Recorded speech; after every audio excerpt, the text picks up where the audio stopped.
Ladies and gentlemen, welcome to the Rogers Kakasungura YouTube channel. Just a quick one.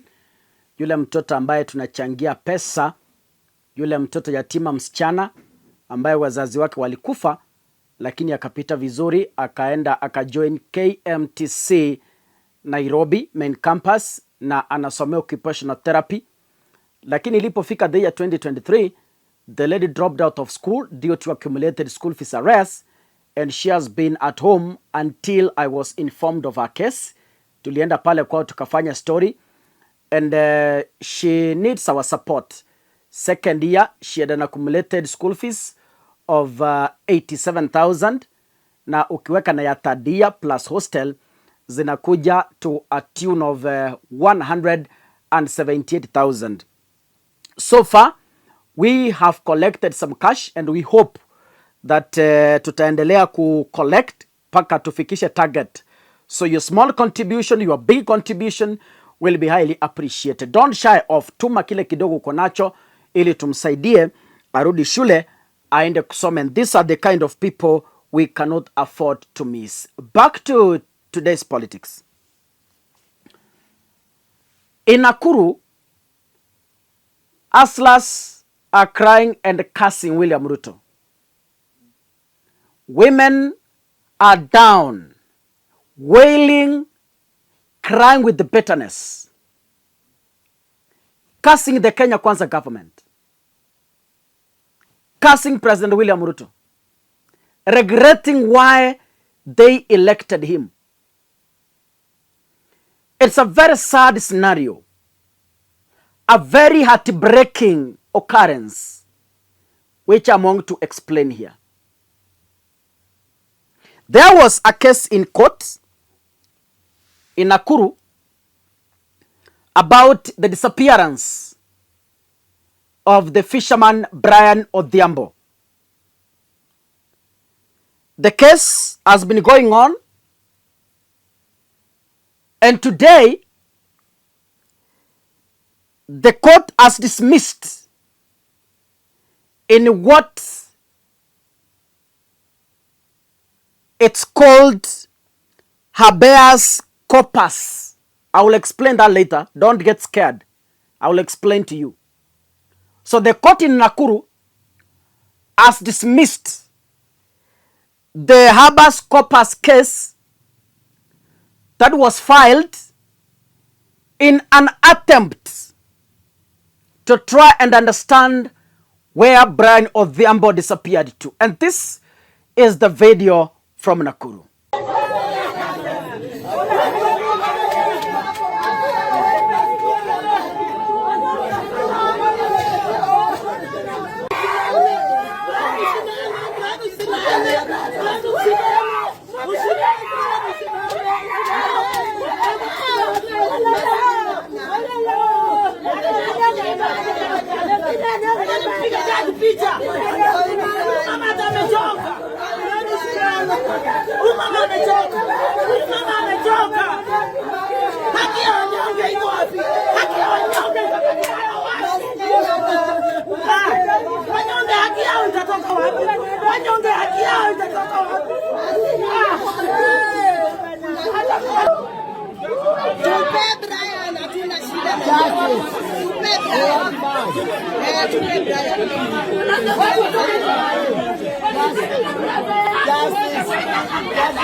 Now,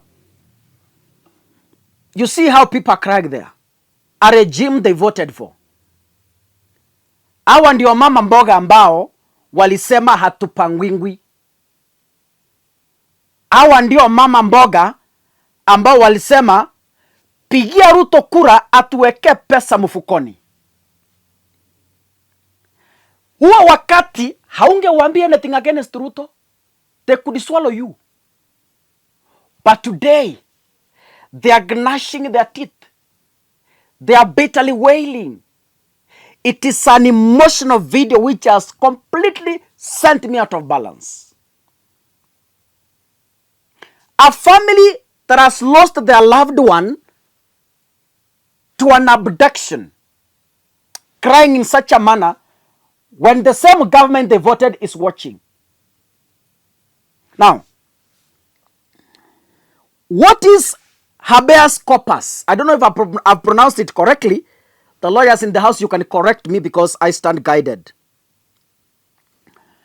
This is a case that is filed by a lawyer to demand the illegally held person to appear himself in court.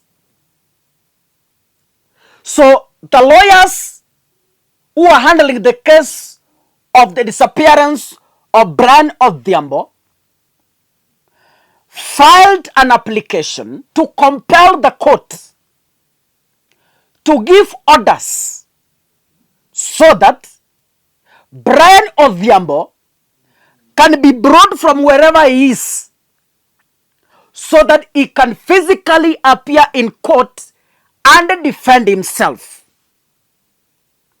Hiyo ndio tunaita habeas corpus. Yeah? We have been seeing abductions across Kenya. Abductions.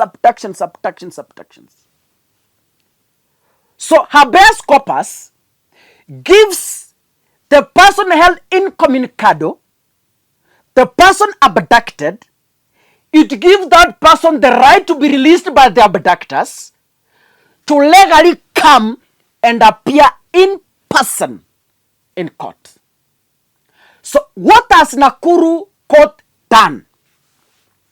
The Nakuru court has said the demand that Brian Odhiambo should come or should be brought from the abductors and appear in public in person is a wild goose chase and the chasing of a hot air.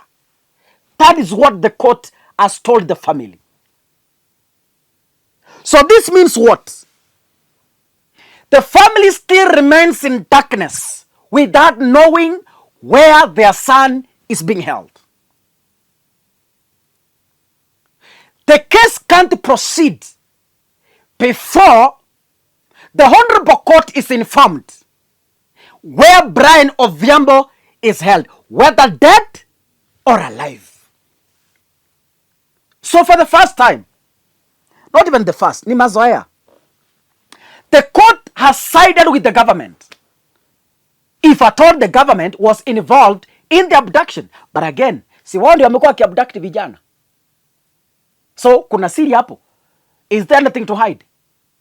So ladies and gentlemen, that's why you see these women are crying in such a manner, being treated like that by the same government that should protect them. It's really horrible. It is something I will not pray for someone to undergo.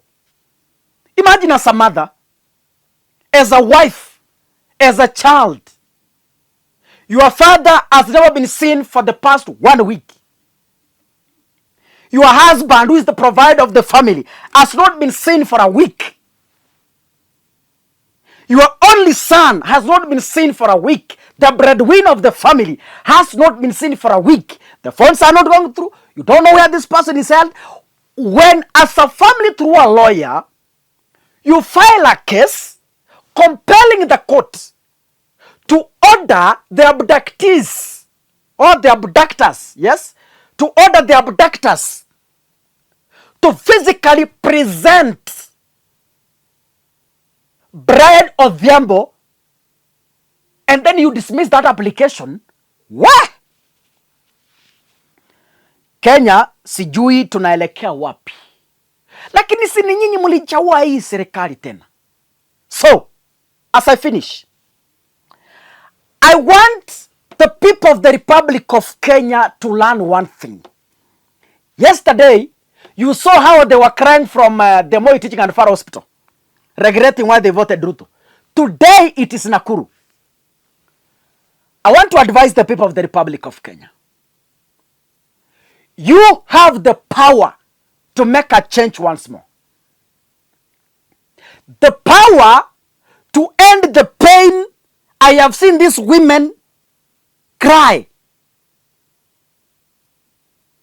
That power of changing that situation belongs to you as a Kenyan. If Ruto manages to rule until 2027,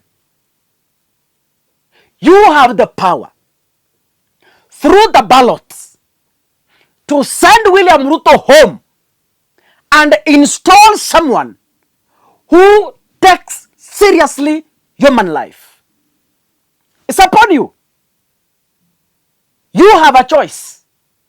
If you misuse that choice again in 2027, you cry for the next 5 years or more. So it's upon you. I don't want to make a choice for you. It's you to decide whether to continue with the same pain or make a change for better life. The power belongs to you. The Constitution of Kenya has bestowed all powers upon you. It's up to you to make a choice. Kaka, I won't decide for you. God bless you. See you in the next episode. Asanteni sana.